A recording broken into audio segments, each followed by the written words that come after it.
the best way to create a future really is to change your state of being, then you would have to manage your attention on that thought and have to say, is this thought actually the truth?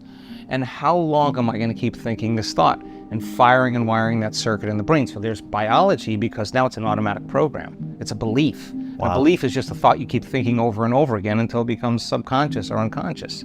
So to change then is to become so conscious of that unconscious thought, that unconscious belief, that it wouldn't slip by your awareness, unnoticed and checked. And now the body's in rehab because it's overdosed. It's been on a bad trip. And the body, which has been conditioned to be the mind, is 95% of who we are, right? By the time we're in the middle of our life. So there's David and Goliath. The body starts saying to the mind, you can, it's too hard, you'll never change, this is too uncomfortable, I don't like this, go back to make the same choice, do the same thing, create the same experience, feel the same emotion, so that you can return back to the known. And that's how people seamlessly return back to that same identity. So back to the concept of health. Physical balance, okay, let's talk about that. What do you want to do? Interval training, you want to do yoga, you want to do Pilates, you want to do sprinting, you want to do running, you want to do weights, whatever it is. Get your body more physically balanced, and physical balance has to do with strength, flexibility, and endurance. And get those three in balance, right? So you want to do acupuncture, chiropractic, massage, whatever it is that you want to treat your body to honor it in that way. Get it back into physical balance. And there's no doubt in any one of these areas, you're going to have to stretch yourself outside of what you think you can do, because that's the only way you're going to change. So just when you think you've had enough, then go a little bit more. Stretch yourself out that way without hurting yourself, but do it with intention. Do it with assigning meaning to why you're doing that activity. Get the greatest value out of it. It works better when you do. Yes. Don't resist it. Get into it. Face off with whatever it is, the pain, the limitation, whatever, and just mark your progress and have it be something that you mindfully want to improve on. Do that and your body will get stronger, get more flexible, and have more endurance, okay? So take care of your body chemically, you know, get a blood test, I don't know, do whatever you need to do to get it chemically back into balance. If you're having these symptoms, then you're gonna have to maybe start eliminating certain things and making different choices. Does that mean that stuff is bad? No, it means you're out of balance and it's bad for you.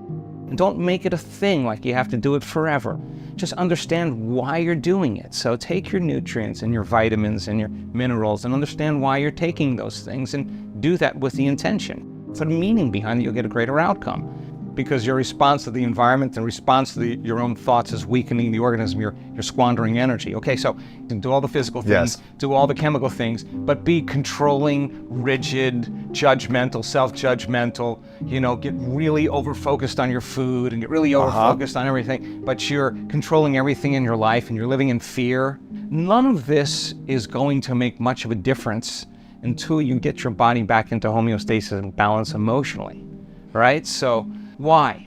Because the moment you return back to this same emotion, your body's so objective, it's believing it's living the same past experience. And you will behave as if you're in the past, and you will think as if you're in the past, and you're literally living your life from the past. And that's the way it is. And so it takes crisis, it takes trauma, it takes disease, diagnosis, loss, betrayal. So for people to finally go, I've had enough, right? Why wait, you know? So you do the organic diet, you do the intermittent fasting, you do the vegan, you do the gluten-free. And I take care of my body, I exercise, I eat well, I make great choices. But I know that if this component, and we have case histories of people that have healed themselves of cancer, that complete reverse, Parkinson's, complete reversal of their health condition.